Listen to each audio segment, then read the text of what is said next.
안녕하세요. 행복한 또 새날을 맞이하게 되었습니다.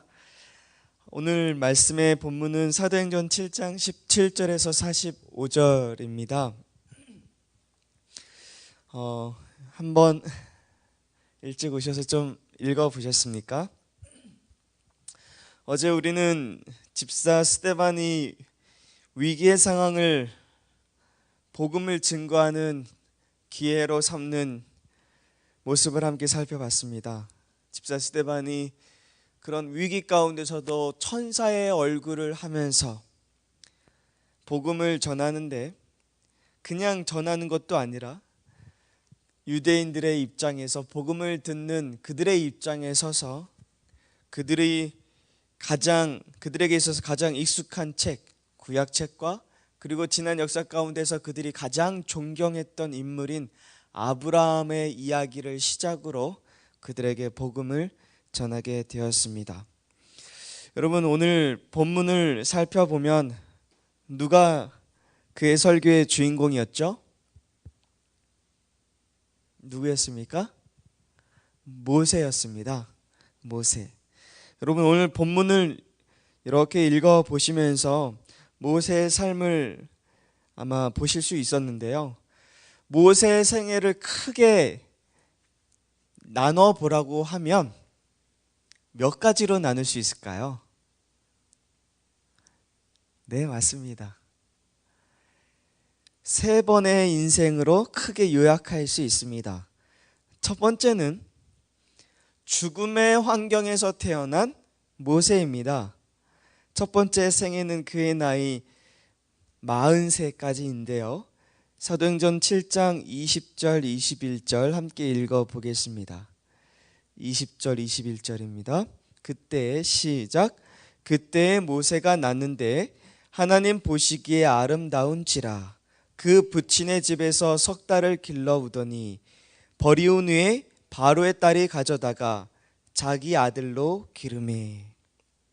여러분, 애굽의 왕이 이스라엘 백성들을 약화시키기 위하여 태어난 모든 사내 아이들은 다 죽이도록 국법을 정했습니다.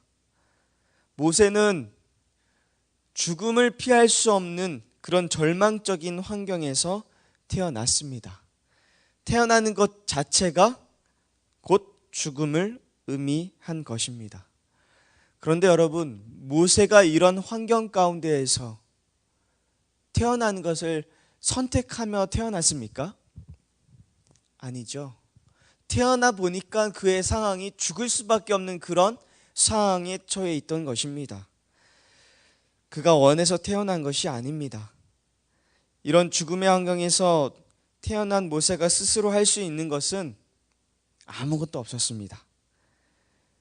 여러분, 제가 언젠가 말씀드렸던 것처럼 우리 인간도 이런 죄악 세상에서 태어나고 싶어서 태어난 것이 아니라 태어나 보니 죄인으로 태어나게 되었고 죽음의 권세 아래 태어나게 된 것입니다.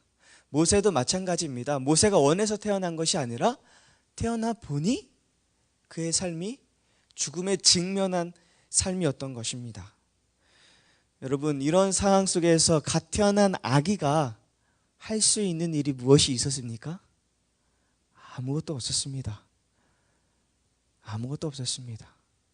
그런데 여러분, 아무것도 할 수 없었던 그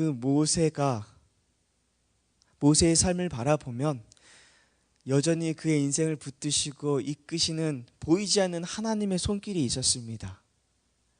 여러분, 우리의 인생도 마찬가지인 것 같습니다. 우리가 아무것도 할 수 없는 일이 있습니까?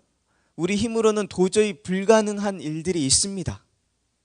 그러나 그때에도 역시나 마찬가지로 아무것도 할 수 없었던 그 모세의 삶을 이끄셨던 하나님의 손길이 있었던 것처럼 우리에게도 아무것도 할 수 없는 인생들이지만 하나님께서는 그때 우리의 인생을 붙드시고 이끄시는 하나님의 손길이 있다는 것을 우리 모두가 꼭 기억하게 되기를 바랍니다. 여러분,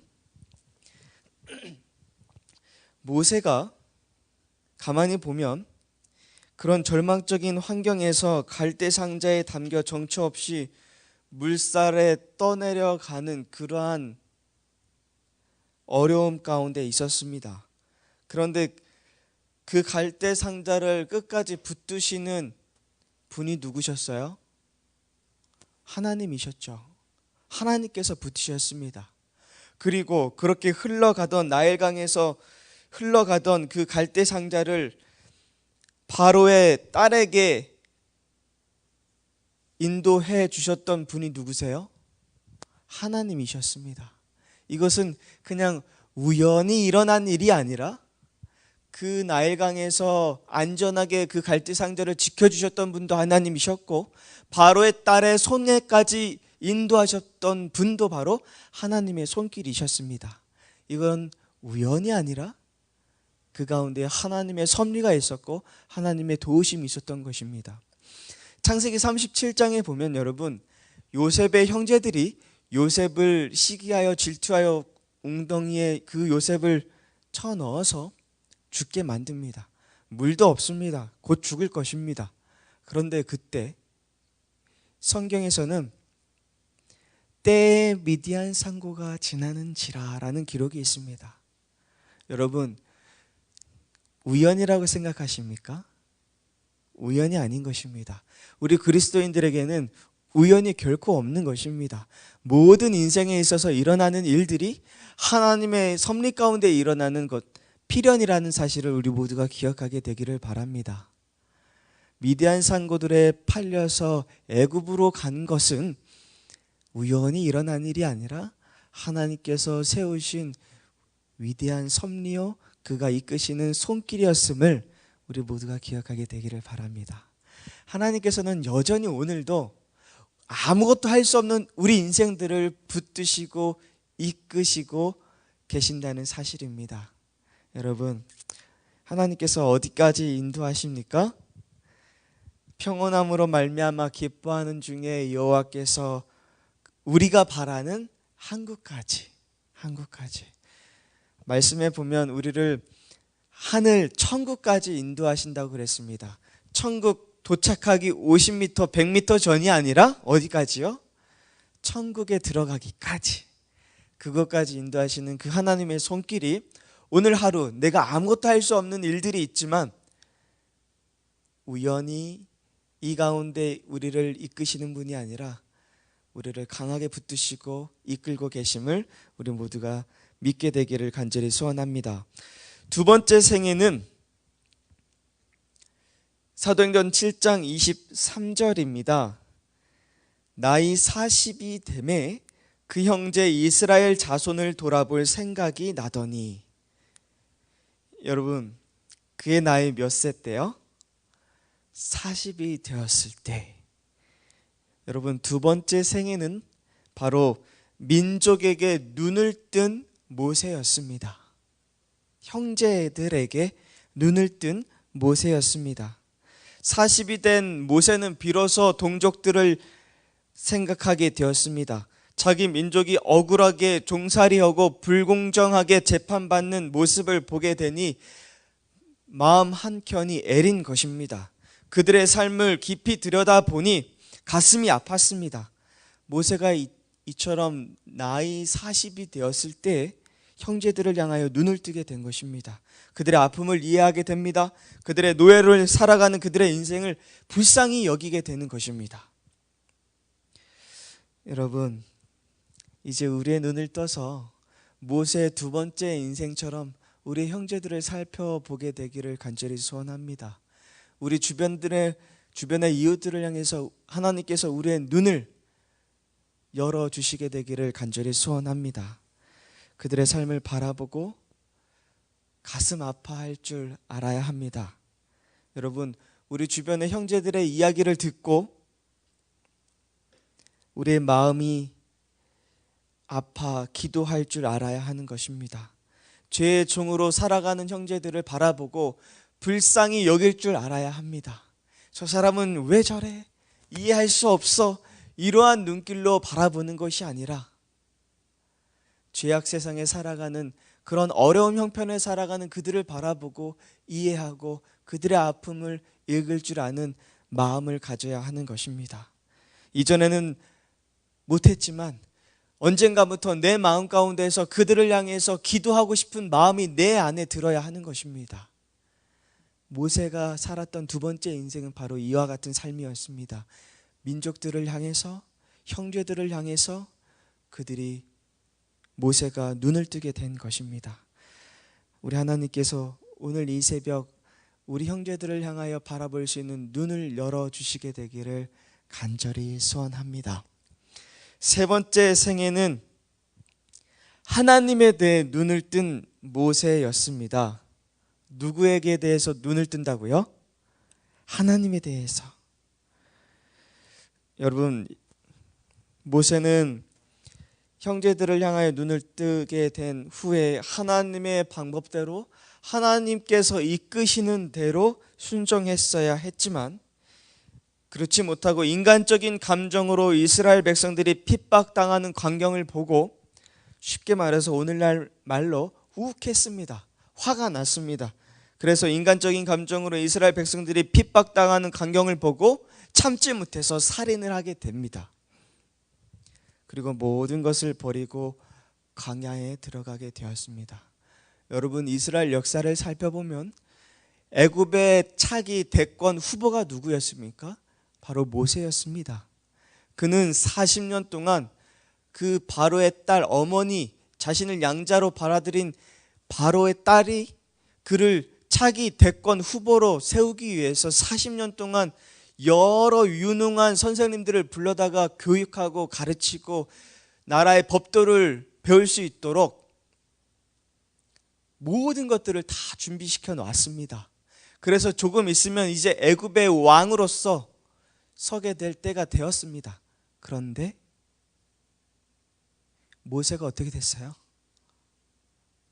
살인을 저지름으로 말미암아 그 모든 것들을 포기하고 광야로 도망가야 했습니다. 아마 애굽의 그날 다음 아침에는 대문짝하게 신문이 났을 것입니다.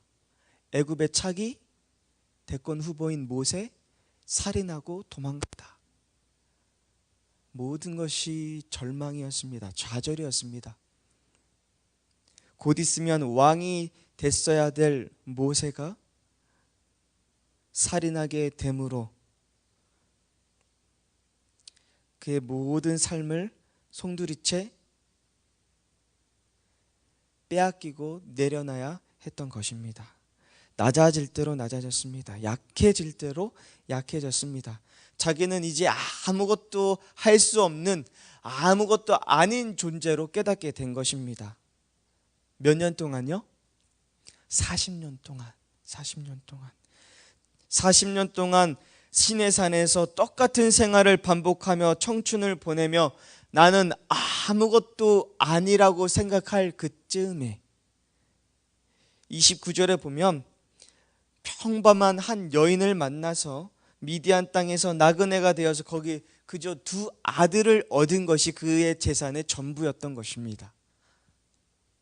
그리고 그렇게 청춘을 보내고 40년이 흘렀을 그쯤에 나는 아무것도 아니라, 나는 아무것도 할 수 없다라고 생각할 그쯤에 하나님께서 모세 앞에 나타납니다.